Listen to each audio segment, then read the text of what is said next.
If you want to remove photos and videos from the hidden album on your CMF Phone 2 Pro, first of all we need to open the gallery app. Now over here we need to switch from photos to albums, and of course we're gonna scroll down in order to find the hidden album somewhere over here in this place. So I can tap on the hidden in order to unlock it. We need to use our biometrics for the screen lock or the screen lock password. Of course, over here we have our hidden photos and videos. So if you want to take them out of the hidden folder or the hidden album, we can just, for example, open the photo and then we can tap on this eye icon. If you do this, the photo will be removed from the hidden album and it will be visible again in the gallery in general.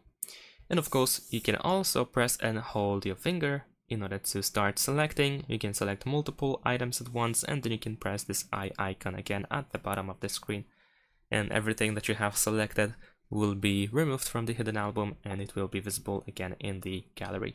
Thanks for watching, leave a like and subscribe to my channel, and see you in my next videos. Bye.